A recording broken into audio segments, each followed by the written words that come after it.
Well, we have Thomas Tupling, United States Navy Seabee, with us today. Welcome, Thomas. Hey, thank you. Could you give us a little background? Well, I came from a small town of 315 people in Mansfield, Washington, born and raised, graduated. I I probably wouldn't have had too much desire to join the military as I was a farm kid and I was going to work on the farm. I didn't really know much about the military, and I had a cousin who was in Washington, D.C., who came from the Young Marines.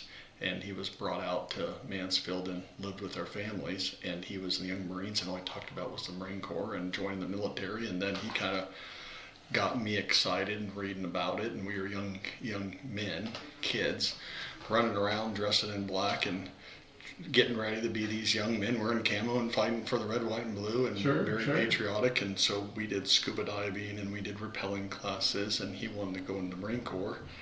And I was kind of taking his lead. My grandfather sat me down, and he wanted to go into Marine Corps Special Forces, and I thought I'd go Navy SEALs. Special Forces would eventually work together in our careers as young kids. And then my grandfather, he pulled me aside and was like, "Here's the deal. Your cousin's hell bent on joining the Marine Corps, but he said there's a small unit called the Navy Seabees. You can wear camo and run equipment and come from the farm. I think you'd be great at it and you would accelerate." And then my other uncle, he was in the military. He said he went to a Seabee recruiter once, and they told him he was too damn small, and he said he about choked him. Too damn Yeah, he tall. said, "Boy, if you get in with them," he said, and he was kind of a little cowboy guy, and he said, Yeah. "if you can get in the Seabees," he said, "you take that chance." He said they were a great group of folks. And so I ended up, Sure.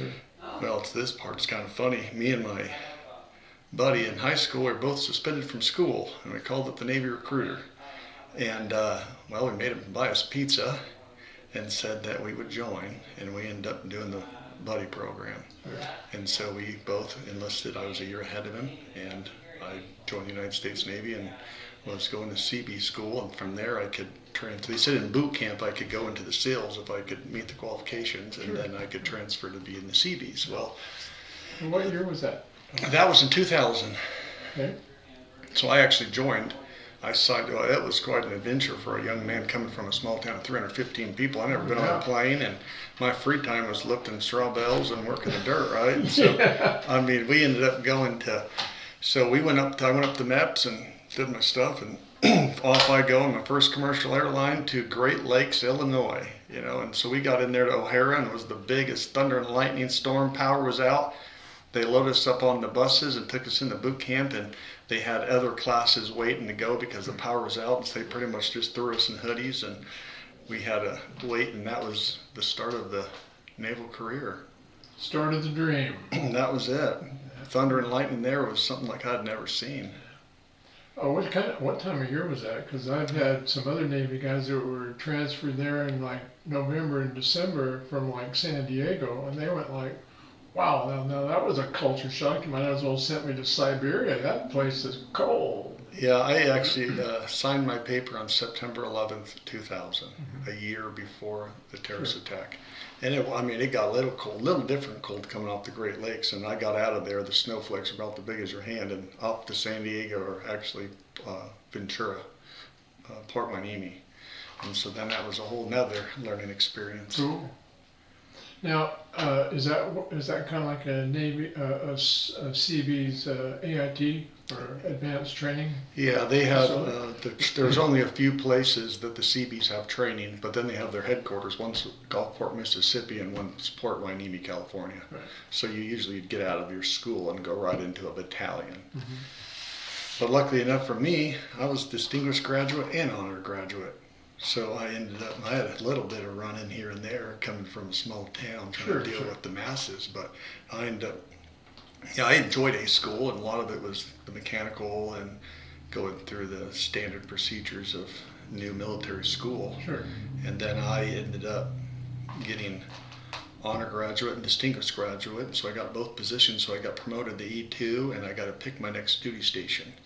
And they are going to give me Camp David on the East Coast, and one of the older senior chiefs pulled me aside and said, "I don't think you quite know what you're getting into. Like I've learned you and met you in the small town." He said, "Boy, I'd go over to Japan or somewhere, do a duty station for 2 years." Right. And so I ended up picking Misawa, Japan. Now, Navy Seabee, that construction battalion. Now, where do you get your training for equipment operation? I mean, there has to be like for cats and graders and different type of earth movers and stuff like that. So And I'm sure there's engineer training and survey, the whole gamut of it. yeah, they kind of joint task force everything now. So even the Air Force and the Navy go to school together in Port Hueneme on the mechanical side of it, and then I believe it's the Army, Air Force, and Navy now are all joint in the Midwest somewhere. I forget the name. It's been a long time, but that's where they do all the equipment operating. So that's actually hands-on operation of equipment, actually learning how to operate the stuff. Yeah, correct. Any particular favorites for you as a CB? What you enjoyed doing? Well, I probably liked mechanicking better before in a sense. I mean, I learned a ton. I thought it was very valuable to how things work. But the thing about the Seabees, it's like there's a lot of military that you're only in one rate, and that's all you do. And then luckily, I ended up going to Misawa, Japan, which is a small military base. It's actually an Air Force base, and there's a small unit there running the public works, so snow removal and kind of managing the part of the Navy facilities.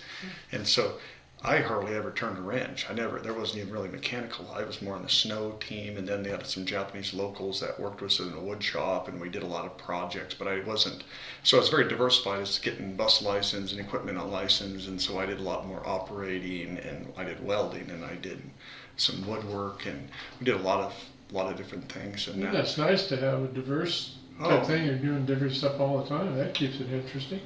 Yeah, I think it was fun. And then I had a senior chief, and so when I was in Misawa, Japan, you're kind of the Seabees were PTing every morning. Nobody did that in uniform, and so the PTs every morning, and we ran hard, we worked hard, and you were kind of like the Seabees. I mean, we even had some mariners and all kinds of people come in and just say like, man, this place is squared away. And we had great leadership, and I had a senior chief pull me aside and tell me the greatest thing he could see in the battalion is picking your future. Like, you're in a place that you'll never come back to, and so instead of going to a bar and wasting hours, get outside, go see things. And I was a young man, I was just 18, and so he brought me in kind of Thanksgiving dinners, and took me on hiking trips with his family, and really I owe a lot to that man. Sure. I mean, I got the same advice from a platoon sergeant. Don't be sitting around getting drunk all the time in the building or something. He said, get out and see this country, see the world. And he's right. I mean, sitting in and just getting drunk and moping around, that doesn't get you anywhere. So yeah, so you could see the inside of a bar room anywhere. It's like, this is really, I mean, you go there and sit down and just drink, go home. It's like, man, it's like wasting your money. And he helped me like financially how to plan X amount of your paycheck, put it away, and you get the next pay grade. You live without it, go ahead and put half of it away and prepare your future. And like, that was remarkable. Like, I look back on it today that, I benefited greatly for that kind of leadership. And so I was able to do the World Ice Festival in Sapporo, Japan, 2 years, fly up with the U.S. Navy, and we built the Statue of Liberty one year, and then American that's a Eagle. biggie too. Oh, it was one of the greatest experiences for that opportunity, and I ended up getting the Navy Marine Corps Achievement Medal, and I got promoted to E4 within 6 months of my duty station, and so life was going really good, preparing me for battalion. Yeah, that's plus these are skills that, I mean, when you leave the military, you can transfer those right into civilian life. I mean, those are not, like a lot of the combat arms and stuff, like what you're doing when you get back on the block, you're not going to hang out a Black Hawk with a minigun. I mean, that's not getting anything done. But I mean, your construction experience and the mechanical side of it, that was really an asset. Oh, very. I mean, I relate a lot of it to that 2 years. Now, I have a little bit of a, hindsight. If I would have went hard charging young man straight to battalion, I would have probably I would have got in with my same age group. And then I would have started in battalion doing the littler things. And so when I eventually went to battalion, I ended up making E5 in battalion right off the bat. So I never really lived in the barracks and had a brother with, as tight a group. I lived in the barracks some, but not like the guys that came out of E1, Sure. E2, right battalion, and they were all in the same age group and they came to the ranks together. I kind of, Pretty much stayed together and got promoted together with. yeah, and then I kind of came in as E5, so you were treated different, had different responsibility roles, and you never really did the more break you down kind of Right. battalion stuff. But I still had a lot to learn. Well, I mean, do you attribute a lot of your success too to having excellent? I always thought that the core of the military leadership is the NCOs. You know, it used to be a joke with us is that, the first sergeant, the NCOs, senior NCOs, they're the one that do the work, and the officer just signs the form. Exactly. It's like, we need food. Well, Top finds it. He gets it there. The only thing a company commander does, he signs it, and even though I have to say I was always fortunate to have excellent company commanders and first sergeants that they'd turn the world on its top to take care of their men. So. Yeah, I think leadership is something that's valuable that I learned from watching a tight group of smaller groups to be able to actually have the time to work with you and mentor you. Or versus I would have just went to battalion, I could have carried over some bad habits and they would have just continued. Right. So after that, I mean, how long was your tour there in Japan? 2 years. 2 years. And I went in the military to do military stuff, right? Yeah, yeah. And so I grew up on the farm. I was pouring concrete, building fence, working on. I mean, we didn't have a Home Depot. We were, a good hour away. So Grandpa had a lathe. I mean, we built what we needed. We were self-sufficient growing up on the farm. There ain't nobody coming for you. That's what they do in Mansfield. Yeah, that's kind of how I was raised. And it's like almost kind of like an Amish community where you go and help someone pour a slab and everyone just works together. And so part of me when I got there, I mean, you're teaching 30 people. And so the level of respect and duty they gave me, they just let me take over programs. And being 18 years old, here I was teaching VQ1 and all these big units in the military. And here I was just this young guy with all this responsibility. And so it helped me. Yeah, but you had experience in that responsibility that your family unit had taught you prior to that. So your chronological age meant very little. They were looking like, hey, this guy knows his stuff. Just put him in a position where he can share that with these others. And I think your age probably was a benefit too, because they're going like, this guy's 18 years old and he knows what he's talking about. We need to pay attention to, and they can see, your potential to become even a better leader and to pass that leadership example on to others. Yeah, and so that's how I think it helped me excel, and then with advancement, and then like I said, I got good evaluations, good PT scores, and Sure. Navy Marine Corps Achievement Medal, and I was up for, Sailor of the Year, and so it was a very, very good Well, that all opportunity. helps. That's a bingo there. That's what we used to call it. Yeah, and then you're actually not just a number. When you have 600 men together, it's a Yeah. lot harder to take that one-on-one with that kind of senior leadership to help forge your future. And it's always nice when you got an E8 or the sergeant major said, hey, would you get Sergeant Tupling on the phone? When these people recognize your expertise and your experience and everything, they're going, get that man, because you're willing to tell them straight up, this is what it is, this is what you need, just go for it, just do it. So, and I think you're to be commended on that. I mean, some people, they just mope around and they don't utilize the opportunity like what you're telling me you have. Yeah, and then my 1 year anniversary was September 11th. And of course, you were out maybe have a little bit of fun. And all of a sudden, all the TVs, it was full on. They were worried about the Japanese Red Horse they were a terrorist organization, so they locked down base full on, bringing all the security ComSec went up, and then the news of the war. And so they were going to extend my duty for 1 more year, so I've done 3 there. Mm-hmm. But, I think all young men, they always want what they don't know what they've never had. Yeah. And so they're like, man, you have your enlistment and you can do an extra year in shore duty. Most people are doing 4 years in battalion to get 2 years, and you're getting 1 year. And I said, I want out. I want to go to the battalion. And so then I ended up taking orders to NMC before, and then I I came home on leave, and then I deployed to the Middle East on my first tour. And my battalion, we were part of that knocking down the DMZ coming out of Kuwait, and then we went up into Iraq, and we were there for a lot of the disasters, blowing up bridges, a lot of humanitarian. We were self-sufficient. I was on AirDet. So Alpha Company is your equipment operators and your mechanics. Bravo Company, you have builders and steel workers, and then you have plumbers and electrician.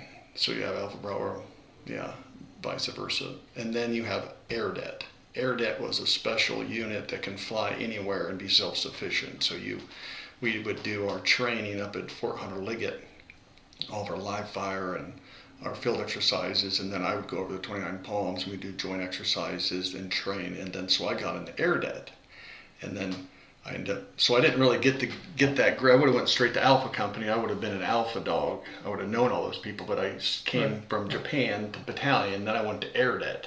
And so everyone's like, oh, I was Alpha Company, and I'm like, God, I don't remember yet, because I never really had that connection. So like on my return, going back in the day, identifying as Alpha Company. AirDet's a little more broken out, and so that's kind of been tough to put the puzzle pieces back together. But AirDet was great, and we had a great lieutenant, and so they pick people from Alpha, Bravo, Charlie headquarters, and they create a self-sufficient unit. So you get a little more training, a little more responsibility, and so that was a good opportunity as well. And that unit you're in, do you have a diverse I don't want to say personnel? I mean, trained in different aspects of the mission. Like you're talking about Alpha Company and Bravo and Charlie are all separate units, but in the company that you are in, do they incorporate some of each one of those into that, so that when you go out, then you have somebody that can address anything that comes up? Or yeah, they kind of, you're supposed to go through the process, and they're supposed to pick some of the best of the Alpha Company, Bravo Company, Charlie Company. Okay. So what you're doing is pretty much building a small battalion of equivalent duties, and then they can fly out and operate and be self-sufficient and remote. And so we were AirDet, and then I did my first tour in Iraq, knocked down the DMZs, we convoyed around some, and it was just kind of an odd deployment. We did a lot of the sandbags and wire and security, and the typical Europe, Middle East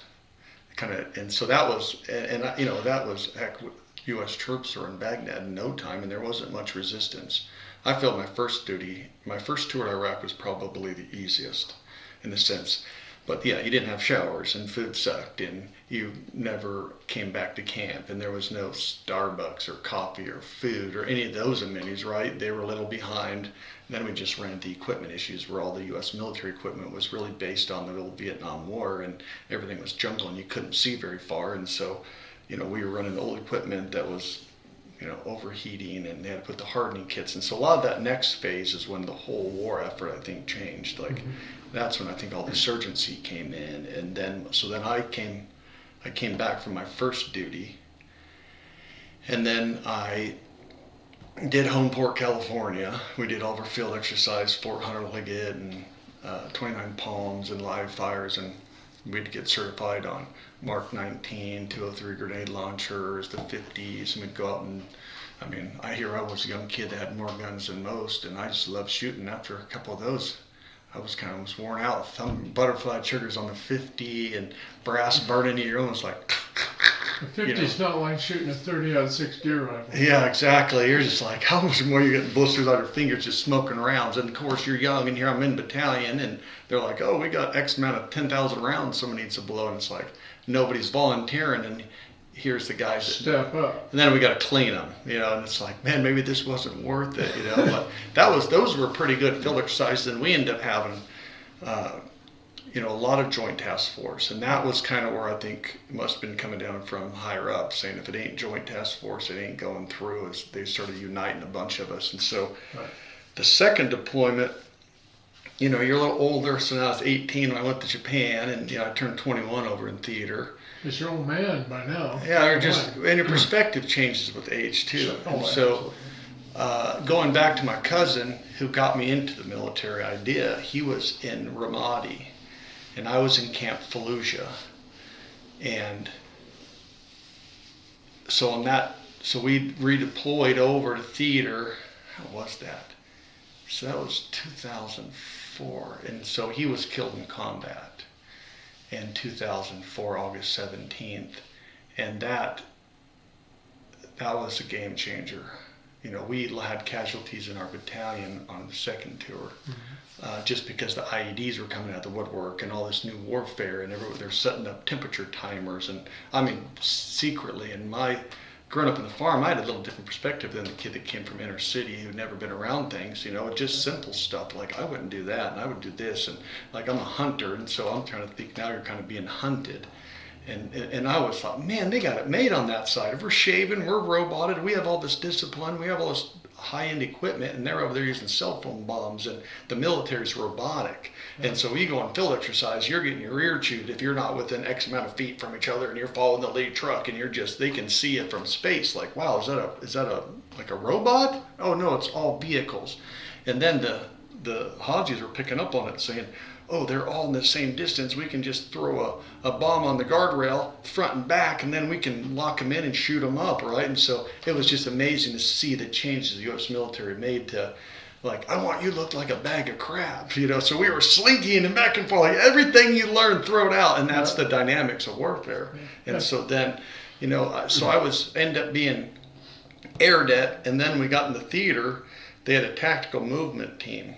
And so tactical movement team is another smaller group of people they picked to just convoy theater. Mm-hmm. So, we would go from Camp Fallujah to Kuwait and up through Ramadi, the Korean village. We would go out to Al-Assad. We'd go down MSR Tampa, constantly running NVGs, or we'd run daylight hours with helo support, or, so we were moving all over country. And so I think the risk was there, and we would deal with the IED stuff, and we'd deal with a lot of, the first time this guy in my unit, and we first crossed the border, and they started launching RPGs, and it almost looked like a tracer round, because you trained, but you've never been there. And, he was a pretty tall kid. He just leaned back, lit a cigarette, and goes, if it's going to happen, I want it now. I don't want it to end where I got to go through all this crap. Yeah, let me have one last puff on my Marlboro. Oh, God, I still laugh to this day. We joke about that. He just got in theater, and we were in the MTVR, and so he can forge 72 inches of water, has 240 foot of winch front and back and all the way around it. It's self-sufficient, had the air brakes adjustable, the seats, and you could kind of low rider it, or you could bring it up for a big load, and your seats moved. And first you're just like, what's happening? Then they put, they came in, you had windshield wipers, but everything's aluminum, right? So the IEDs are going right to the floors of the Humvees and the MTVRs. So then they came in and put like 4-inch glass across the windows, big swing. They boxed you in good, put all this armor in the bottom to help protect us. I took my windshield wipers, so I get down in the oil fields and all that mud stuff. Before you throw out and clean them, and you're trying to see and like going through barriers, and the very beginning. So because the tactical movement team and air det, and then being, I think, a little higher ranking on battalion, then I was a range coach. So before you go to theater, you do all that training at home, and then you got theater, we'd have to go through another training phase. And so I was like a range coach, then I physically had to go through the same training. So I ended up getting heat exhaustion, not borderline heat stroke, but I got super sick, and my belly's just swollen, and I got this pounding headache, and they needed someone to run back to another base, so I volunteered, and I went to the base, opened up my door, and they said I just started vomiting and fainted.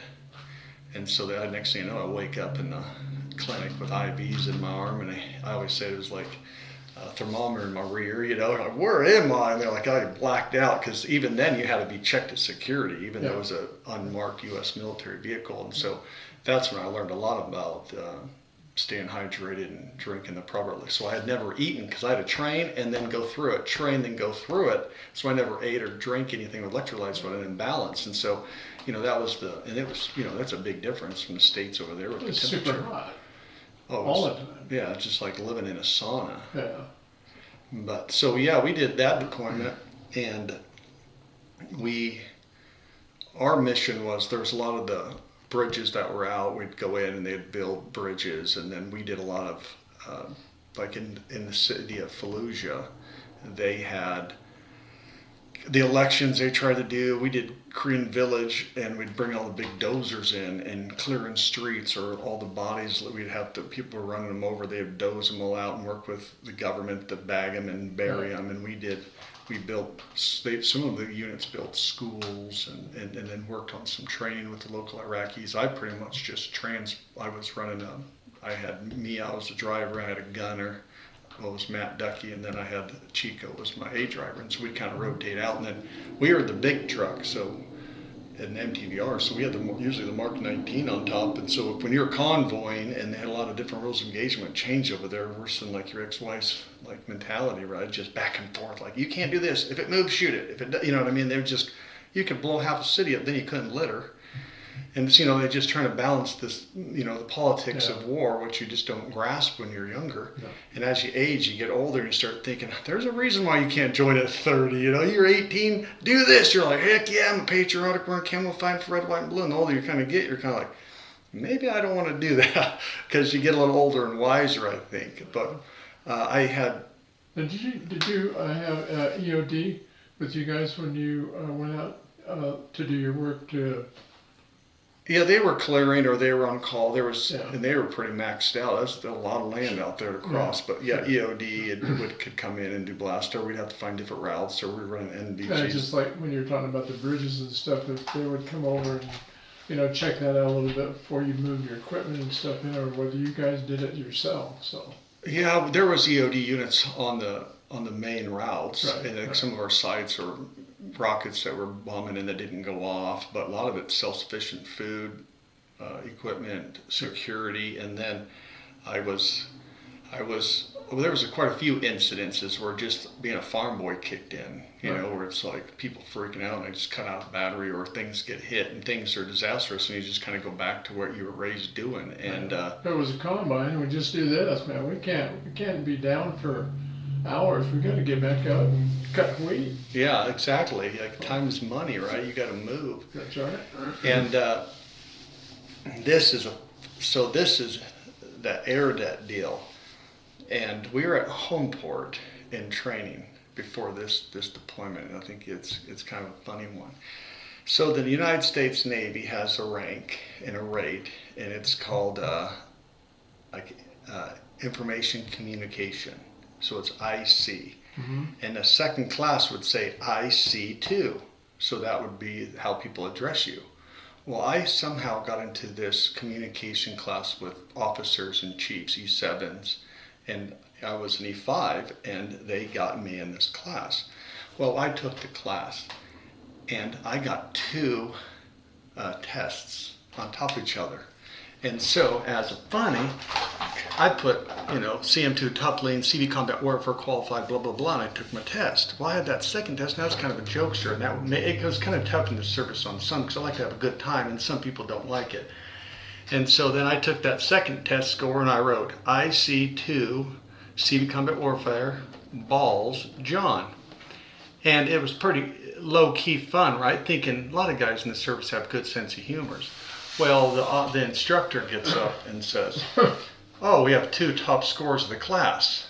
I see two balls, and everybody laughed. Officers, chiefs, the entire room was laughing, and he didn't get it. He said it again.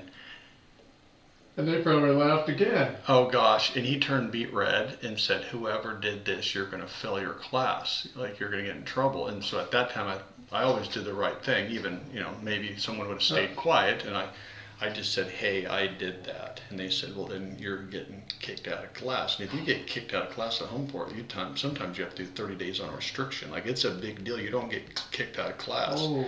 And I said, well, the other test score is mine. And then he looked at the second one. I go, well, how can I did the test? I finished the class. All you have to do is grade it, right? Like, I completed it. I turned my test score in, and I'm the top of the class. Like, how are you going to kick me out? And I don't think it had to do with... I think he took it personal, was so embarrassed, he wasn't going to let loose. Oh, man. And so petty. Yeah, and so I ended up having to go back to Alpha Company, and Alpha 6 is in charge of Alpha Company, and so I ended up talking to Alpha 5. And he was furious, made me do wall sits for hours while he just ripped me a new one. And then Alpha 6, then they took me, after they were done with me, they took me to Alpha 6 and he was a lieutenant.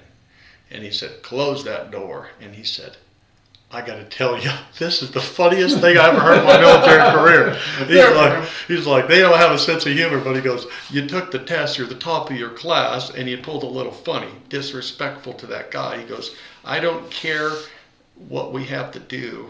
I don't care. You're getting back in that class.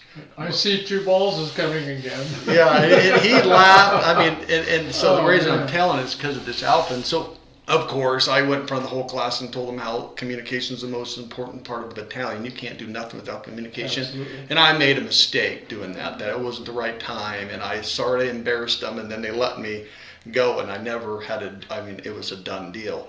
And then so air det, we used to get in the C-130s and fly out, and we had to do all these MOBs. And lieutenant you'd have your full battle rattle and you're ready to go, and lieutenant would always come by and do a one look.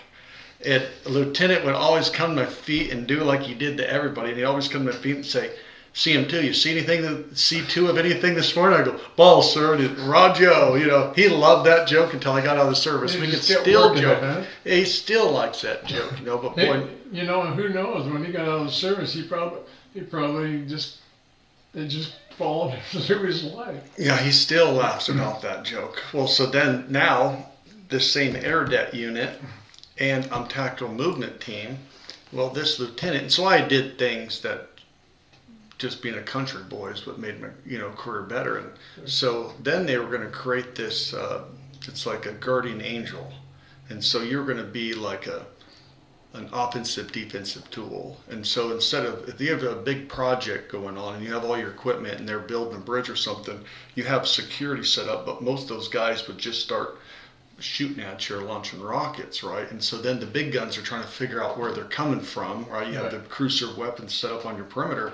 And so they went into a joint task force with Navy, Army, and Marine Corps, and they created a Guardian Angel program. They sent us up to a base to do a 2-week shooting school.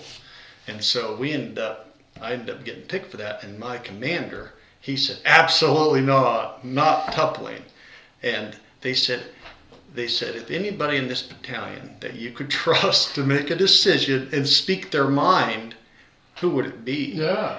And he said, Tupling would be a great candidate. He's a great shooter. He's a top shooter, and he's someone who's telling you straight up how it is. He's not going to baffle it. He'll tell you how he feels, and out of respect. And so then Alpha 6 came and said, you're going. Right. And so I ended up getting picked for the Guardian Angel training, and me and the other Seabee, it was a group of us, we ended up beating everybody in the shooting, so everyone else had to sing the Navy hymn. So we got a kick out of that. Oh, no, I could just see him choking on that. Oh, yeah. Well, kind of like I should have sang the Seabee song, because we're always kind of a little different than the fleet, Sure. But we got a kick out of that. Yeah. And then a little bit of crow. Yeah, exactly. And so we were kind of we got picked, and we were great shooters, and we, did the best in that part of the testing. And so then the idea was to take teams of 3, and you were doing a project, they'd take you 3 and put you up at a better viewpoint, and then you would just take tracer rounds with you. And so if you had anybody engage or activity, then you would just unload with the tracers. Then the big crew serves could see the rounds. You'd mark it for them. Yep, and then they could engage from their position. Sure. And so, it kind of jumped around where a lot of guys maybe stayed on camp, and I never was on camp. I'd be off camp for, several months at a time, sleeping underneath the truck at stops, or, just running around. And then trucks would come into your convoy if you had someone from the outside, because we had the big signs and people stayed away. But when those vehicles would come in, it was Tango 2, then we'd take the big truck outside of the convoy and identify if it's a risk, or if we just need to push them out to kind of let them know that you can't come in here, and then identify the risk. Right. And rather than that, we ended up doing that deployment, and we were stationed in Camp Fallujah. That was our headquarters. We were joint task force with the MEF. Mm-hmm. And when my cousin was killed, uh, it was kind of a game changer for me. Uh, I was told by my commander that I couldn't go to his service and that there's anything they could do on camp, they would support it. But I was underneath the meth because we were joint task force, and my cousin was underneath the meth. So by right, we're actually kind of serving underneath the same task force. And the Marine Corps authorized, said that I could go. And my commander said, we had the gate knocked down, we were taking fire, and he just didn't want to let anybody go. But he said if there's anything I could do on the outside, to go ahead and do it. And so he opened those gate doors for me.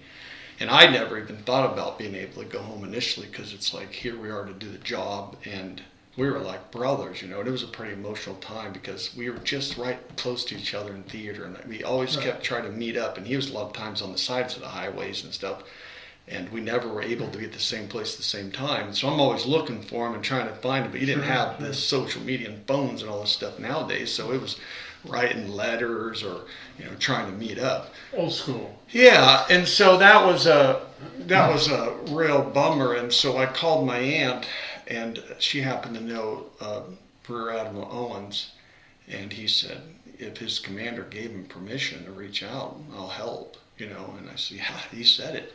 Well, he got on the horn to the office, the headquarters office where the commander was.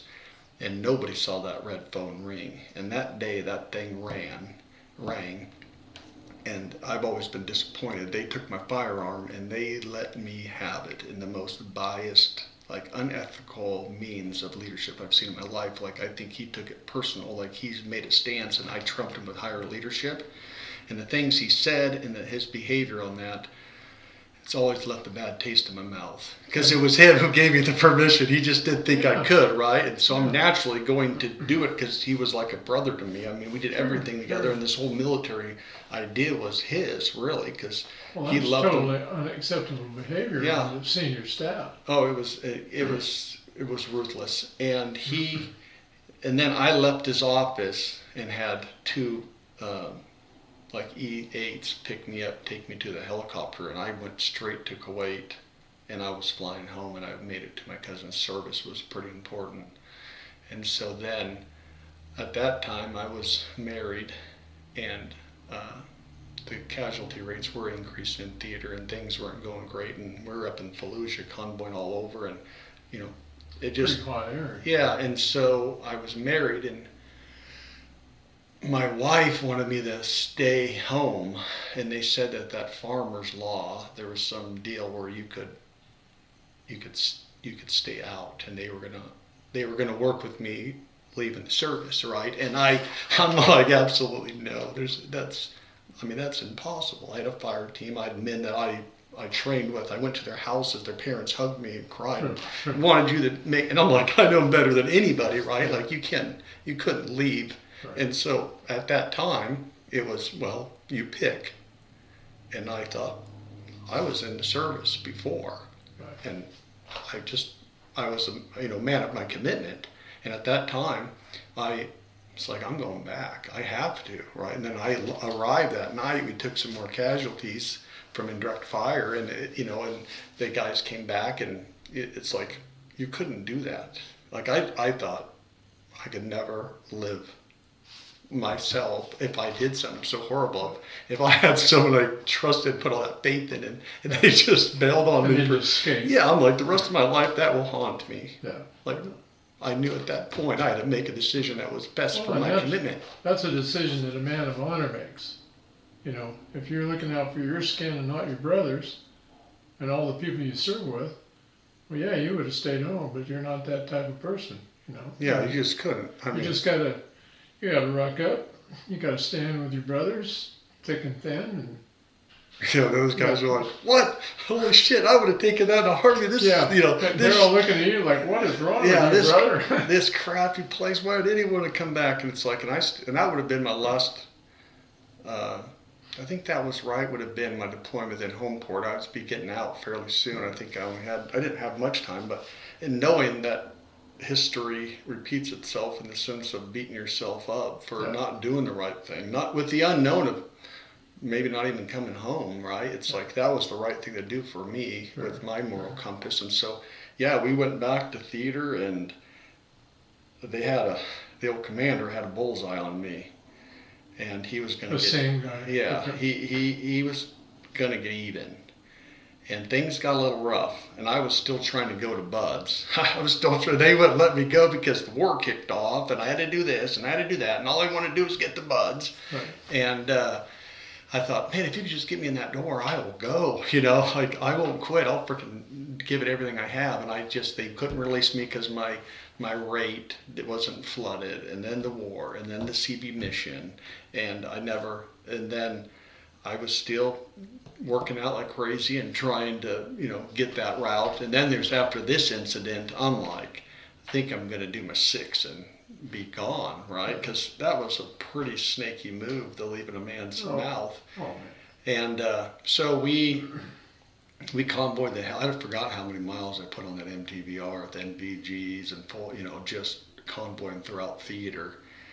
And we finally got out of. We made it. We were able to get home, and I did the battalion before us did a whole bunch of damage to base, and you take that many people and you put them through that kind of stuff, and you come home and open the floodgates to booze and free time.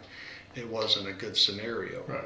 And so what they did to us was they took us from theater to Guam. They took us to Guam. I'm getting confused how that panned out. Took us to Guam. I don't remember how long we were there. A couple months maybe. And they kind of, no alcohol, working like mules, just working out, and it was probably the right thing to do, right? And I'm sure you didn't think it was the right thing. No, you kind of, and then, they opened the floodgates, and boy, there were people in fights and hospitals, and, that was kind of that, no one had alcohol for a long time. And then there was a little bit of wildness coming out in the boys, and then we got home. And then I deployed to Okinawa, and the rest of the battalion went up. Some went back to theater, main body went to Oki, and then they kind of broke us up because we have little debts that send out to different areas. And and I was working out like crazy, taking like NO2 modulators and all that, right? And so these guys get us golfing early in the morning, and I hadn't eaten food all day, and we started drinking on an empty stomach, and I got a little loose, and I was going back to base, and we're all kind of hanging out, and you got to think of the difference of when you're running a home port and you're running leadership, and it's different than when you're with a chief on a convoy. Like, you respect the leadership, you respect all that, but you get a little tuned up, and there was a chief who I had served with in theater, who we were both kind of country boys, and he chewed Copenhagen and I chewed Copenhagen, and you couldn't get it over there. And so, it was hard to get, so you ran out. So I was a little tuned up, and I said, "Hey dude, can I get a dip?" And any other scenario, that would have been very, very inappropriate, but it was out of work, and so Marine Corps Gunny Sergeant let me have it. He said, that's a chief of the Petty Officer of the United States Navy, and just like, you have no respect, and blah, blah, and I was enough into it, I just said, geez, Gunny, he already has one mom, you don't need two.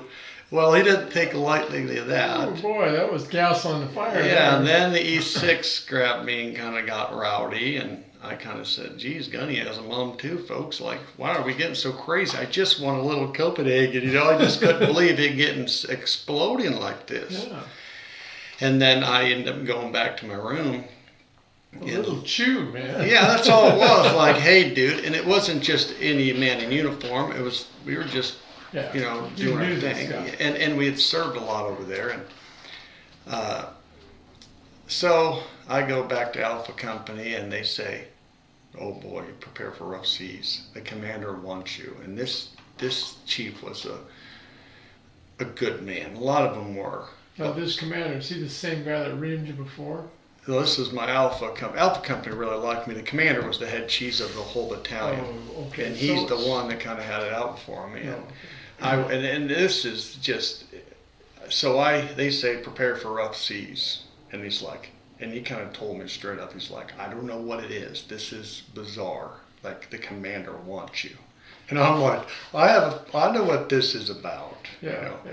And it wasn't completely clear until I'm in full dress uniform, and I go inside there and I go, you know, reporting as ordered, you know. And he says, look up, and I go up. Never had that happen before. And he said, bet your cousin's proud of you now. And I thought, you son of a gun. Like, I can't believe that, right? That's what all it was him getting even after he told me I could do it. And I think he just told everybody, like, he ain't going home. And then all of a sudden, he's getting an order to send me home. Something weird happened. And he said, we're going to give you a dishonorable discharge, alcohol-related incident. And I'm like, what? And so I'm like just blown away, right? Thinking this is crazy. And so then I'm like, this is ridiculous because I had an alcohol incident before we went into theater, right? I don't remember. It was something petty. It's not like you assaulted somebody. Yeah, but I was intoxicated and they're trying to do the 3 strikes alcohol, you're done. And so they're trying to pin it on alcohol incident. And I had an incident before we left. I don't remember, just drinking or something where they said I was an alcohol related incident and they were going to send me to rehab in San Diego for 6 months. Well, the old Commander Chengiz said, there ain't no booze in Iraq, and he just ripped that sucker up and said, you're going to theater, right? And so I told the commander, I said, if I broke my leg, would you send me to the veterinarian? Yeah, I said, I had orders to go. They said I had a problem. Your guys' leadership said, there ain't no booze over here. He's fine. He's going to war. And they ripped up my orders and sent me here. And so it's like, how can you use that? And he said, is that fact? I said, pull my record. And so then they dismissed me, and I went and got an old Vietnam vet on base who was an advocate for service members. And then I went back in, and he gave me 60 days confinement, half month's pay times 2. So I did the restricted hat, and I got busted down. I said, I'll just earn it back, right? So it ended up being I didn't get busted down. They kept my rank. I got it back, and then I paid, but they make you be on restriction and march around and go through all the military game there, and then I went to college at night. I started getting my pilot's license on Okinawa at Kadena Air Base. I mean, I was just hard charging. Got my scuba diving certification after hours. And I was hammering down because I wasn't going to let them win, Like, I ain't going to get emotional over this. I'm going to. No, man. And I think it goes back to day one, like a pit bull. Like, I don't want nothing more except to keep charging, right? And then one night, me and those things like, you ain't been to Mansfield before, boy. yeah, ain't nobody coming for you, right? That's right. And then it was kind of dark, and we're getting ready to leave Oki and go back to the States. And I was walking down the sidewalk, and here came the commander. And so I gave him the old hand salute, and he stopped and he said, Tupling, he said, you're a turning burner. I was like, Roger, sir. And he kind of gave me that idea, like, I'm wasting my time with this kid. He's not gonna slow down. And that was the hardest part of the service, was that incident. It just and then I ended up coming back to home port, and they said, well, do you want to go to Bud's? We can get you up. And I said, not anymore. I think I'm going to go back to the small town I was a part of. That's right. And so I ended up I did that 60 days, which a lot of guys did a little bit of time in confinement or restriction. Right. And so it's me. It was kind of heartwarming. I called my grandfather up and I said, geez, Grandpa. Well, it's actually my father. I called both of them because, you want the leader of your family or a male to give you advice. And then you're disappointed in yourself, right? Like, gosh, why did I do that? I really screwed up. That was so dumb after a chew, right? Like, guess Copenhagen is bad for you. So I called my father and I said, Dad, like, I messed up.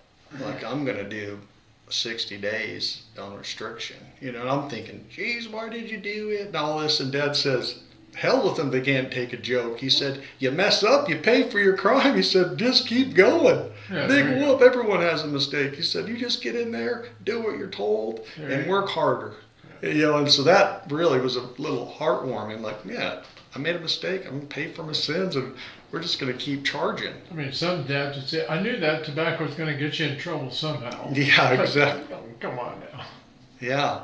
And so, I mean, I ended up, yeah, he's right. You don't have to beat yourself up. You're already getting beat up. You gotta, Yeah. you gotta, be a hard charger, Yeah. and you just deal with it, You gotta right? push through it. You want to Yes. beat me up, but you're going to have to get headbutted a couple times if you're going to do it. So. And I really think to this day, and not to be negative, but most people on restriction are kind of dirtbags. They're like the dirty, lazy, they're troublemakers. They can never get their stuff in order. And here I consider myself pretty squared away.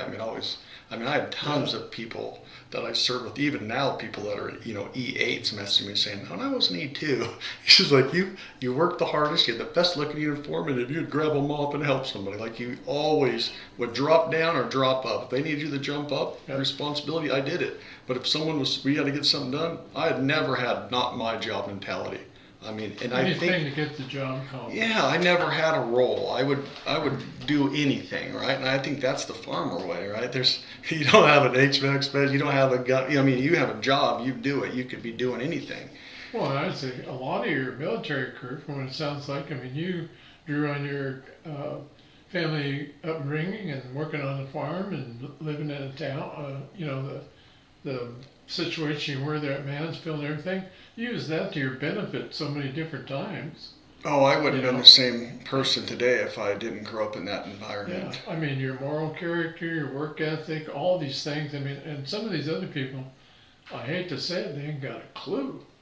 You bring up moral strength and moral center, they go like, they were looking for a dictionary if they could spell dictionary to find one, But yeah, when you're brought up that way, and I was brought up the same way. You want something, work for it.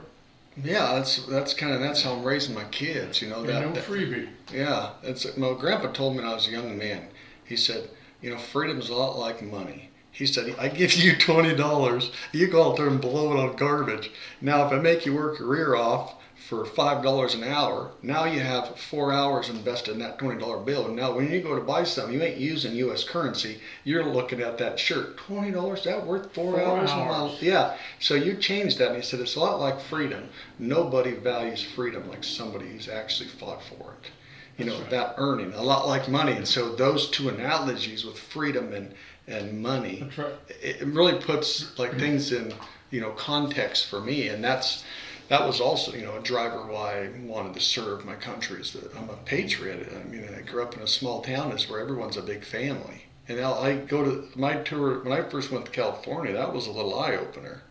It was a whole different world for This me. is a different planet.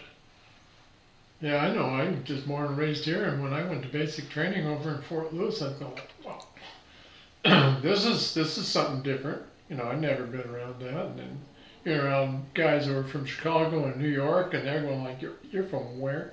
You say Washington, and they go, oh, D.C. I said, no, the state. And they the state. I said, the one out on the Pacific Ocean. Oh, that one. Don't they have Eskimos and Indians out there? No, I think, you just have to drop it right there, because some of them, they didn't have a clue, like if you're born in Brooklyn or something like that. If it was outside the borough, they never got outside there their whole lives. And when they got into service, they were as lost as I was, like going, now what? But Yeah, I thought it was funny because you're a farm boy. There's a lot of days I did 20-hour days in the summer. Sunday you made sure you had food for your lunches, and you're back to 6 days, 18 hours, 20 hours. You're picking rock in the morning, going to football practice, picking rock, and going back to football, and then loading the barn with straw. That's right. So my cousin Caleb, we called him Chippewa because he played football in his cowboy boots. He'd go straight for the barn. They'd come get us, take us to town, and then you'd play. And didn't want to slow down. yeah, sports to my family was more like get in there and do that and get back to work, because that's what mattered, not that game. It didn't matter if you won or lose. It's like we're loading the barn, and you have a couple of young boys gone, it's slowing it down. And so when I joined the military, I was like, you wouldn't believe it. It's like the food's amazing. You get 3 meals. I get off. I'm out of school at 4 o'clock, and I'm getting paid. I'm like, I've never been off at 4. No, I was I like, do.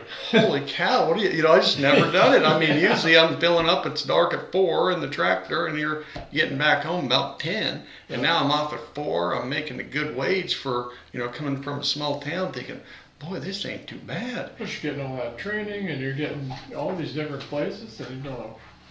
Yeah, and there was no. I mean, it's just like, wow, what a great opportunity. Living in tall cotton here, boy. That's especially all that gravy, all that great food. Oh, I never even heard of those. People are talking about MREs and that and that. I'm like, wow, this is great. I never even heard of those meals a lot of times, right? I didn't eat that. We didn't go out of town and eat food. We just, goulash and all the normal stuff on the farm and a lot of meat, steak and hamburgers. We're happy with the old C rations.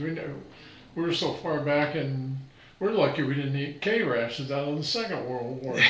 Yeah, we had some a la King something. I'm like, boy, I never heard of these fancy names, know. mixing her all up. Like, I still think, I don't even know half the names. Like, what in the heck's this Alfredo stuff, and you're eating it. And I mean, I thought it was a pretty, great opportunity. And then, then going to Japan and being to travel around and be out of there. And then, of course, when the war kicked off, that's your job. And, but I've always kind of focused on the positive. You go back in your memory and you keep all the negative memories, and you don't focus on the good memories. They just start taking over, right?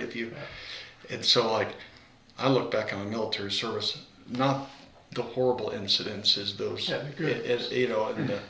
I like to think of the fun stuff, the jokes, the brotherhood I gained with some of these men. And there's some wonderfully interesting people in the military.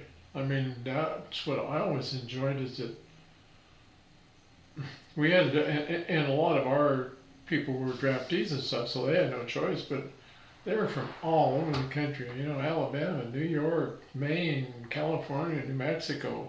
They had all this mixture like this. We all worked together as one cohesive unit, but then when we had time off and stuff, we did this and fishing, and well, what kind of fish did you fish? Yeah, well, this, I don't know what those are, and of course then the pictures come out, and the girlfriends like that, and I mean, there was one guy from Nebraska, he never would show us a picture of his girlfriend. He showed us a picture of his sister, which she was a good looking gal, and said, hey, Ronnie, how come you, well, we call him Pork Chop, and said, hey, Pork Chop, are you going to show us a picture of that fine girlfriend of yours?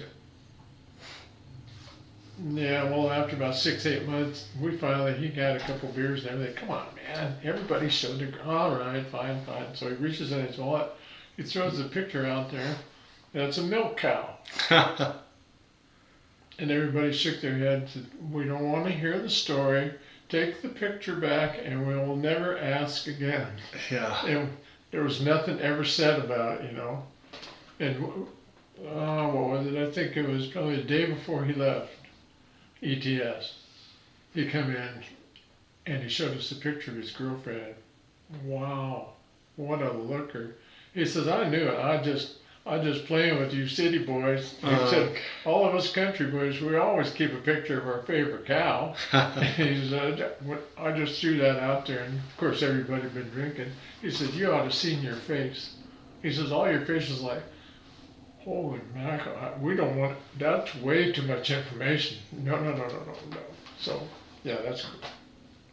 But yeah, so that was, I mean, going from, the brotherhood, and then actually, there's a struggle with the negative side and the bad things you endure and you see, and you don't get to take a break. I mean, law enforcement, they get into an incident, they take the firearm and they go on vacation for a month, right? They handle it. right. Like, you get into an incident on MSR Tampa, it's clean it up, load it up, and you're going back tomorrow, right? And so you just get into a mindset of like nothing really matters. And I think it's the worst time of your life but could be the best time of your life in the sense of primal. Like you're not doing all the other things. You're just trying to survive and trying to keep the guy next to you surviving. And by the time you get older and you look back at the primal nature of like humans just trying to survive, and I mean you're just stealing stuff to build a way to get wet, or getting water out of that old buffalo with enough chlorine to turn your jeans white, people bathe in, and then never knew who was, like that big attack in Fallujah. I mean, you didn't know who was good or bad, or, it was just a time in your life where you're just trying to get through.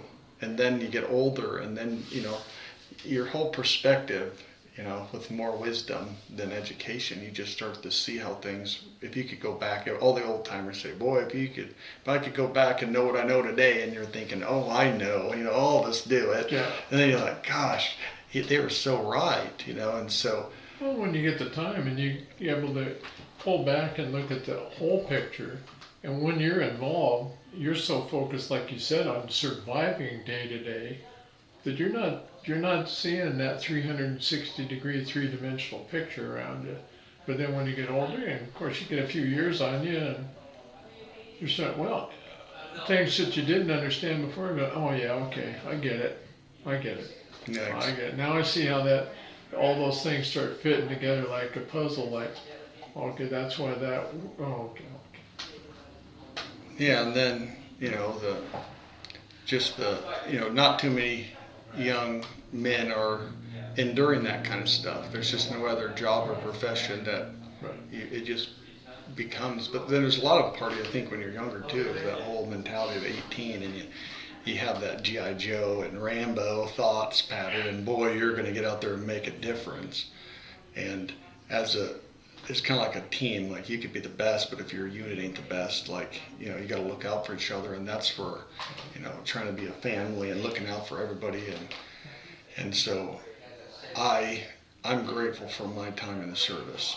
I really am. I tell people all the time, my nephew, he ended up joining the service, and he's stationed in Missoula, Japan. So Really? it's kind of, yeah, so little old Mansfield, I didn't even know when I came home, and this old gentleman, in the 70s, he was stationed in Missoula, Japan. And so he was showing me pictures of the base when he was there, and then I was showing him pictures of what it looked like now. Now my nephew, 20 years later, he's over there. So the circle just keeps coming Yeah, back and it's around. really shrunk the globe in that sense. That's always amazing to me.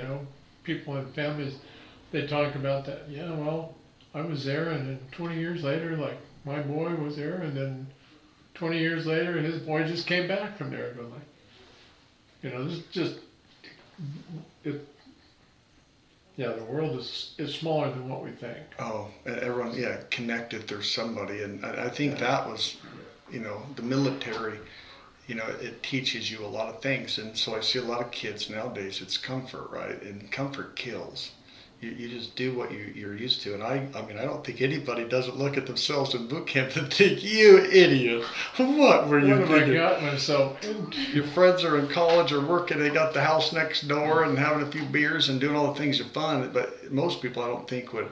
You have to get through. Once you get through that, it's it kind of breaks the mold for you. You learn leadership. And it's not just what the military teaches. You get to see other men and women make choices that might not be the best, or they make good choices. So you get I always looked at everybody else. You come home from deployment. A lot of people buy new trucks and waste all their money, and they're broke before you deploy. And other people would save it. And then you have leadership that can help you, and you can learn from all these other mistakes. So I think my entire life, coming from a small town, being a patriotic kid, and then getting into service and doing my time, has molded me. And as you talk about side effects of war and seeing the things you did or you had to do for your unit, and then you kind of struggle. And I came home, and I think dealing with the side effects of going to Iraq, and one of the real hard ones goes back to my cousin's death. Mm-hmm. I mean, we were farm boys. He had his house, I had my house,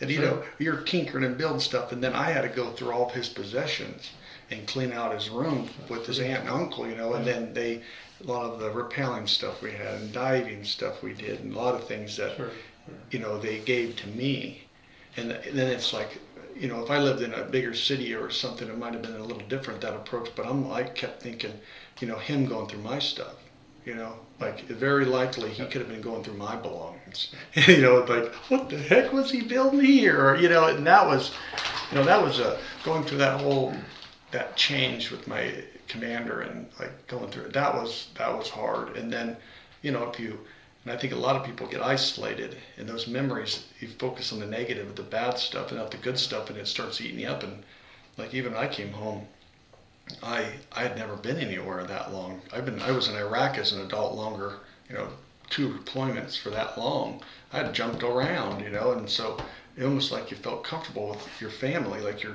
fire team, your air debt, you were a part of something. Then you're just at home, and everybody's like, "Hey, did you see the score?" You're like, "I don't even see TV." It's like forever, right? You're just not into the sports. You're just kind of like on your own island, right? Yeah. Like everything they taught me, I can't do here. I'll go to jail, and these guys are all like different, right? And so you're struggling with all those thoughts, and then you hang out with your buddies, and then it's like, then you have to change that. You have to take all that energy and focus on good things. And I think, I was like, I hate it here. Like, it kind of sucked when I first came home. But that same thing I loved, it was a struggle to get back into normalcy. So I was going to college, driving back and forth, and I said, I'm going to go back.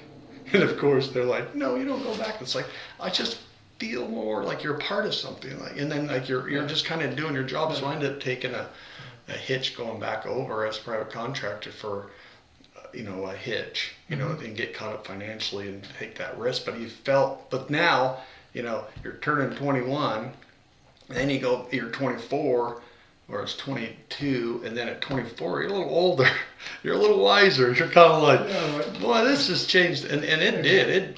Them 3 different tours, they were substantially different. Yeah. I mean, from the first one with just light armor Humvees or just shells, I mean, there was nothing to like. Then you IEDs, and I still know Iran was bringing all that crap across the border. And then it got nasty, horrible over there. And then, but they had, then my third trip, it's like, where did all these fast food restaurants, and they had those hutches set up for people's rooms on base, and Really? it was just absolutely amazing what they did, the U.S. military.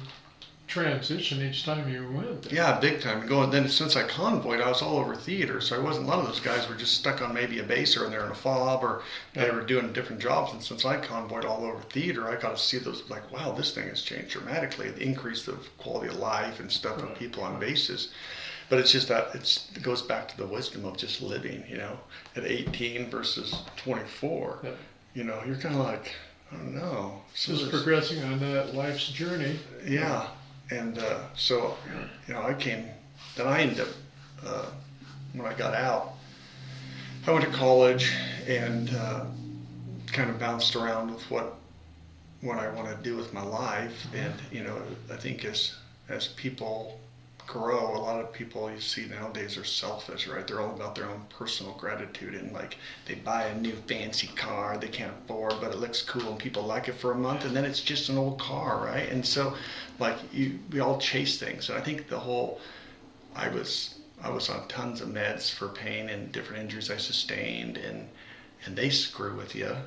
So they got you stuff to wake up, stuff to go to bed, stuff to shut your mind off, things to cut your pain. I mean, they put spine stimulators, and I had all kinds of stuff, and my whole body hurt, and your quality of life sucks. And then it's like, then the political game, you're into politics, and it's like, what changed, and what did we gain, and why did we do it? And that stuff starts eating at you. You hang out with beds that you want to get hammered and talk about how the government just let them have it, or we didn't do shit over there, or and that stuff eats at you. And then it's just like, I go back to like the old farmer mentality. It's like, put your boots on, you did it, you made it home, and now it's your combine. It didn't. It missed you. Your butt still fits the seat. Yeah, it's like it's something you did and that was your job, and it's okay. Like that's all it is. And then you start kind of working on that mindset of people that didn't make it. And I was back in D.C., and one of the largest anti-war movements came to Capitol, and the leader of the event, I said, men that hadn't made it back with us, and then now I'm going to get drunk and still sorry for myself and the self that why did I make it and they didn't, and it's like the whole idea of me is saying there's people over there that didn't make it home, and I have to live for them. And so coming off all of this past experiences, good and bad, and then you take it and change that approach. Like there's a reason. Like you weren't in charge of that. You had no control of that. Like he did. And now you've been picked to live for him. And I told that lady on stage, and we started crying. She told me, and I said, your father, because her father died before she got to meet him. It's like, what you're doing now is not any way to get close to him. He's living through men that served with him. If you want to get stories, I said, when I realized at that point that we have no control of that, and now all we can do is live for them. And so if there's a hot girl over there and everyone's like, oh, she's so pretty, it's like, I'm going to her. Like, would he do it if he had a second chance? Or you want to try for a job you're scared of? It's like, I'm a bulldog. And I always go back to the men who didn't make it. And I'm like, if they knew, would they do that? Would they be scared? Would they? Right. And so that whole gamble, put it in the blender and focus on living for them Well, and being their voice. Your positive attitude honors their legacy.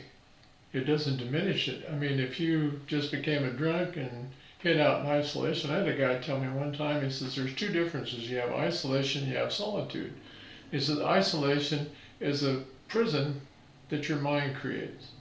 And solitude is solace for your wounds that your heart creates. I said, this. And of course, he was about 40 years older than I was, and I looked at him and I get that.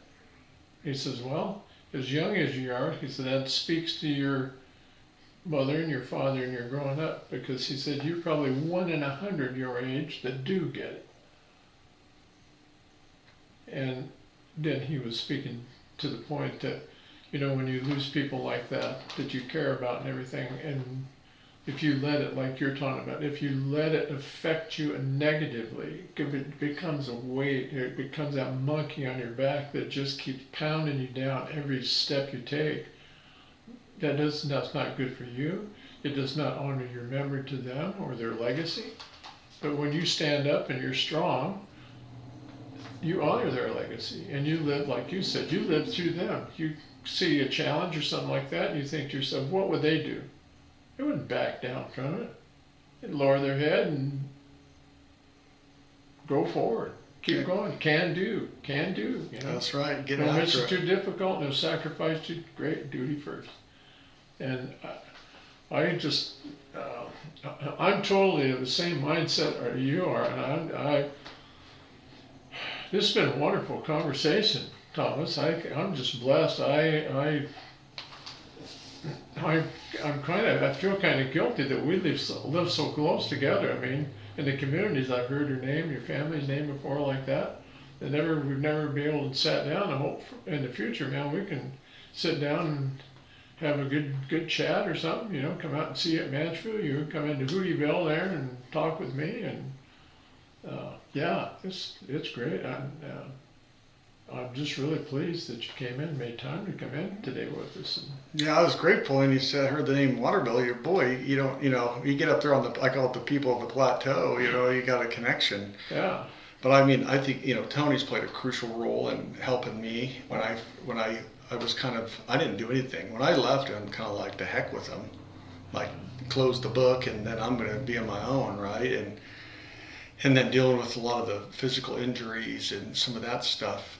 Then I didn't even know about a lot of stuff. In rural America, there's no post signs. There's, if you're not on the internet, you're not, and I never even was too involved. And so then I started learning, and I came in, and he helped me and assisted me and brought me in connection with a lot of things. But I haven't been too good on my own part of outreach. I'm getting older. I went back to a veteran, like a battalion 20-year reunion back in Las Vegas last year, and that was the first event I had been to, and I met I saw a lot of people I hadn't seen in years, and telling stories, and kind of, it can bring back a lot of the, good and bad memories, and kind of put you back to things you geez, I haven't said MSR Tampa in 15 years, like 20 years. You start thinking, geez, some of that stuff you haven't thought of in a long time. But that camaraderie, it doesn't end until the last breath. Oh, it was like it could be 25, 30, 40 years, Yeah, I didn't, I saw a guy that I served with, it's been 51 years. So I'm down at Walmart, standing right behind him in the line. I didn't even know he'd moved to Wenatchee. That's when I moved to Waterville, and I was getting in flowers or something like that. And I heard this guy talking, and it just clicked in my head. He didn't look anything, and I'm certainly sure that I didn't look like this 51 years ago. Yeah, exactly. And I just said, but you almost see him though. Like when I was down there, I'm looking at him, and I can almost still see him as we were kids. yeah. Just young guys just trying to make it. And, Yeah, it's just that in your head. Yeah, and you can just see it. Yeah, it was quite a. You don't see the old gray-haired guy. You see that big bull that was out there snorting around and acting crazy and doing a few, what would you say, foolish things or pressing your judgment a little bit. But that's great. That's great.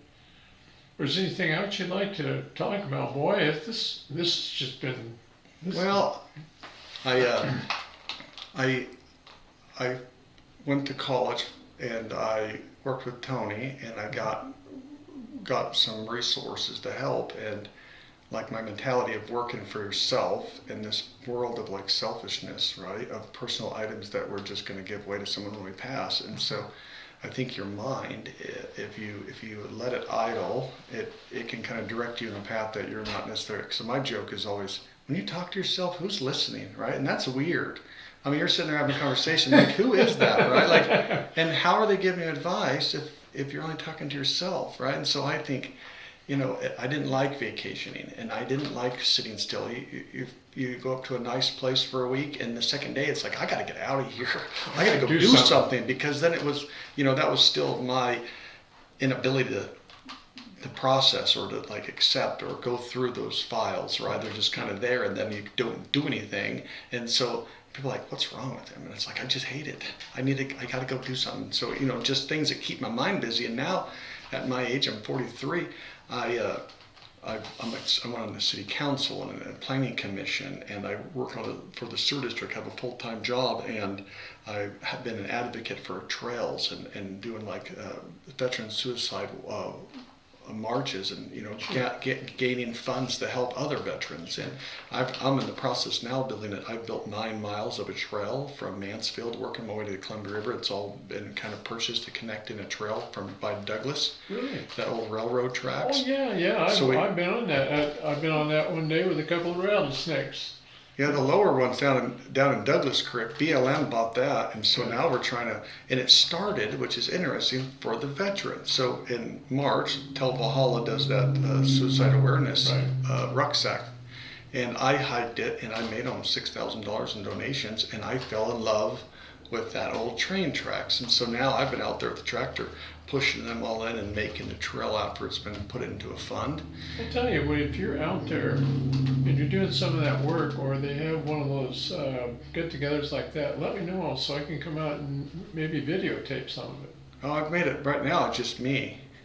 I've been doing it all with my tractor. And now we're trying to work with a lot of the agencies and our politicians. And, there's another gentleman who was... Well, that what you're talking about, that ruck walk, what is it? What is that? That's that Tel Valhalla program, and it's just you just walk through a month, and then you record your miles, and then people just put donations to support you to do your hike. Okay.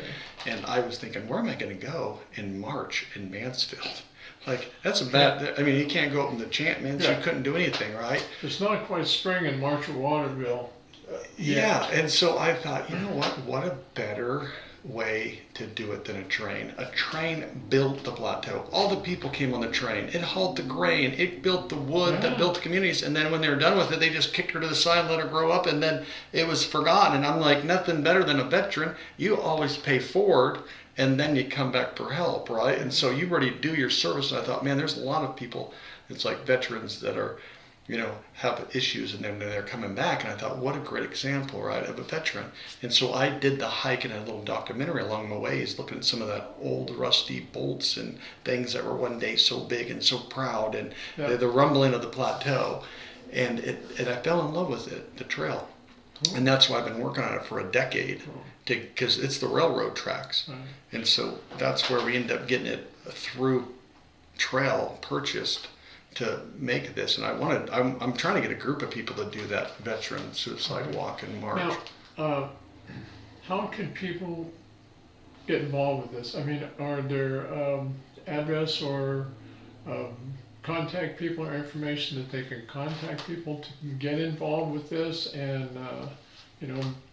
maybe contact you if they're interested in coming out and helping you? And yeah, well, I've always thought of ways to work with some of the veterans that haven't quite overcame some of their demons, and giving into the fight within, and doing like different events, or having groups to be a part of something. But right now it's still at the front of it's not out in the news, and it's not been displayed, because we're trying to make sure there's a few hurdles that we have to overcome, that were the coming over some of those, the terrain isn't that easy, and there's some right-of-way issues. But for the most part, that's been, you get into something like that, you don't have free time to think, because you're just busy. And the other thing I've got myself involved in is saving the Mansfield Airport. They were going to close the airport. I heard that. I went and talked with a lot of different groups, and I created a Facebook page, Mansfield Airport AW3, and we've just been getting tons of petitions, and that's like having a third job. I'll tell you, that's taking a lot of time. Now, I want to be able to talk here. That Valhalla walk. Now, is there some place people can? You were talking about that. People walk, and then people donate for however many miles. Now, is there an address or something that people can get a hold of, or if they wish to donate for this? Well, it's more of it's like a GoFundMe page ultimately, and so Tell Valhalla is a big veterans organization online. So you can go online and just tell Valhalla. Yeah, well, I did. So you go onto their Facebook page and you sign up, and then you get a link specifically to your account, and then you share it on your social media. Then people say donate, and they just keep, and it shows people that are making donations to that fund. Okay. And then at the end, Tell Valhalla is the Facebook page. Yeah, Tell Valhalla, and so they also take veterans that have killed in combat, veterans that have just passed that served their country, and you can fill out. They're very particular on doing the paperwork, and because they don't want to give somebody something that didn't earn it, right? And Absolutely. so I worked on that, and I presented one to my aunt and uncle for Lance Corporal Powers in Mansfield at Play Days, second weekend of June, and Tell Valhalla makes a beautiful plaque and puts their picture on it, and then they have the Tell Valhalla wall that they put the pictures and names on. And so it's one of the greatest, I think, organizations for veterans, and funding and shirts. So this was the memorial car show for Lance Corporal Powers from Mansfield. And so that's how we, and it's like you heal through helping. Well, this project that I'm doing right here, this is also one of my goals, is to not only tell Valhalla and the things that you're doing like that, and people aren't aware, just like you're talking about that nice plaque and everything. I'm sure there's a lot of people that are not aware at all that there is an organization out here that will do something like that. And I'm trying to use this as a vehicle for veterans. I mean, one came in and he talked about a institute in Colorado for veterans that suffer from traumatic brain injury, and he had gone to. And another one, the Warrior Path organization, Alethea, which I took part in, the therapeutic writing center up at Sleepy Hollow. And Tony, if you're interested in your veteran, he can hook you up to go there for the 8 one-hour sessions over 8 weeks. And then there's another, that's the first, and there's a second one, horsemanship, where you learn how to take care of horses and learn some basic riding skills for veterans. And that's all through the Staff Sergeant Fox Suicide Prevention Program to the Washington State Department of Veterans Affairs. And a lot of people, they never heard about it. And the VA, it just seems like there are programs and organizations that are free to veterans, these services and these resources, and the VA spends zero time and zero money getting that information out. So people like you and little projects like mine, the more people that come on the channel and they look at it, they subscribe to it, and it goes out to other people, they send links out, the more that information gets out, and hopefully that gets to people that it can benefit. Because it doesn't seem like the government spends much time putting the information out, which, I guess that's what it is. But if it's what we need to do as individual veterans doing it, then I'm here to help out, and I can hear that you've been there helping out from the time you got back. So. Yeah, I'm grateful for this. It's the awareness issues. Like, Yes. if you don't, people don't. You only know what you know, and people don't know about programs. Like I know today, sitting here, I would be a substantially different person if I didn't meet up with Tony. I know that my whole physical body, the way I can actually move and get a hold of things. If I didn't connect with him and get the help, the physical, and deal with the pain and injuries and getting your head and changing thought patterns, I might not be contributing. Yeah, Tony was VSO that helped on my claims, and that I ended up being where his office is now. I was back there for a couple of years volunteering, and health issues kind of interrupted, and then when I started feeling better, this was a kind of a thing that he and I were pretty passionate about. He lost his father, and I lost my father, and his father and I went to school together. So it was like losing a brother to me. And we wish every day that we had half an hour with Andy, his dad, on here, so we could listen to some of his tales of glory. So yeah, it's I think we all have a part in to play in helping each other. And I can hear in your voice the same as mine. Just because we took our uniforms off doesn't mean our service ended.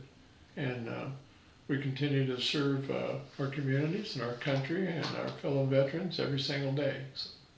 Yeah, I think this is a great thing you put together, and I feel that not too many people looking at statistics are young men and women who are willing to sign a piece of paper to give up their life for their country, right? Like just like you're a kid, you're just going through the motions. But older you get, to go out into a group of society and say, hey, like you sign your name here. And like I said, I didn't have any money. I didn't grow up with extra stuff, and it's like, if you go in for 4 years, here's your chance to get college and you can better your life.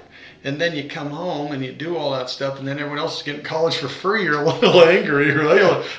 Like you little assholes, or you guys couldn't have signed that paperwork I signed. That's right. So this ain't right. I'm like, I think education and investing in our youth and our veterans is like my 3 priorities, right? Like if you don't get them, respectful and hardworking and patriotic at a young age, you've lost that generation. And then the men and women who serve in our country, I think they should, that sacrifice. And I started studying war, and I went to the University of Maryland, and I did these other schools in like the Vietnam conflict and stuff. And it's like the mentality of no two people. I used to say men, but now it's like there's no two people ever served the same war.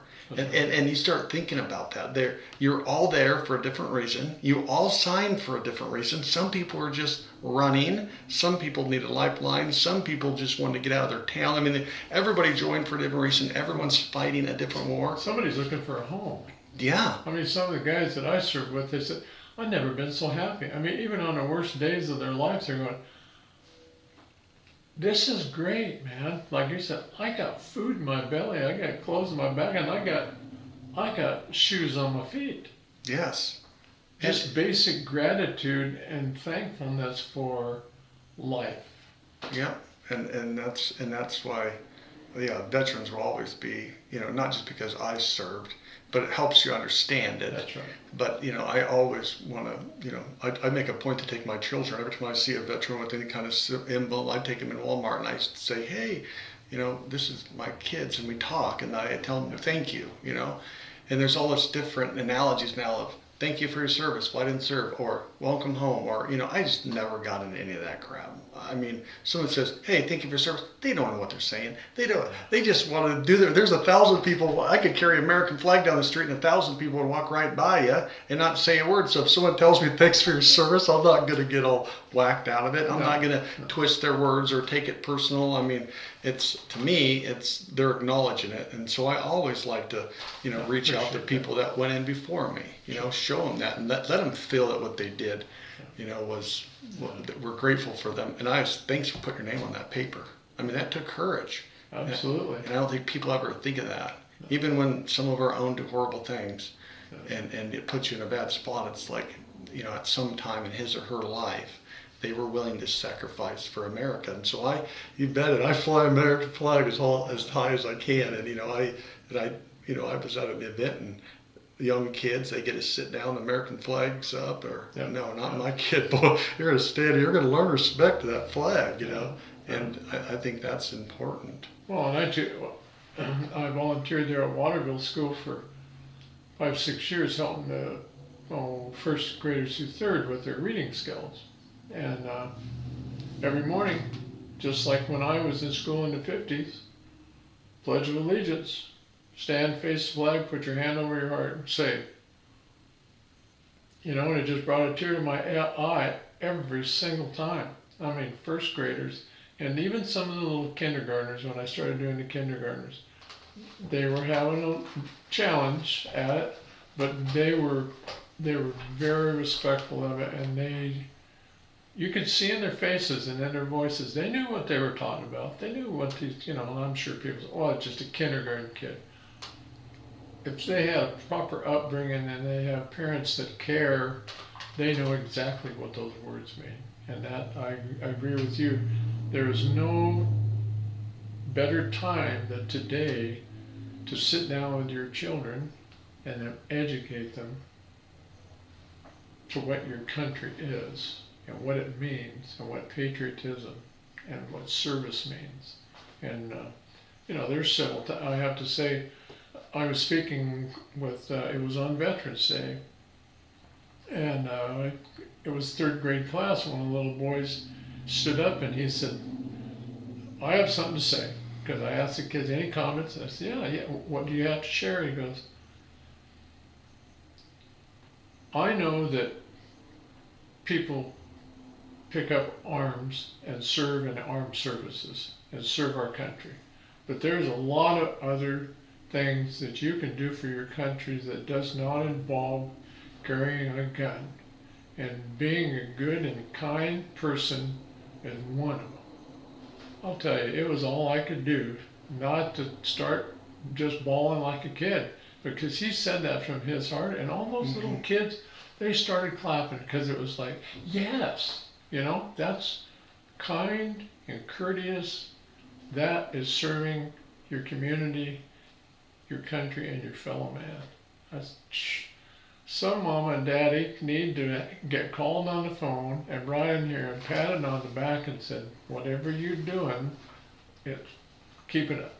Kindness always wins. That is so good. Yeah, in Mansfield, we did Pledge Allegiance since I was a preschooler. That's and right. We open count everything we do. Fire department, there isn't a program up there that doesn't open with a Pledge Allegiance. And with my cousin Caleb's car show this year, he was working on an older Ford pickup before he went into the service, and he didn't get to finish it. And so my aunt and uncle have completely restored the Ford pickup. This is it in the picture.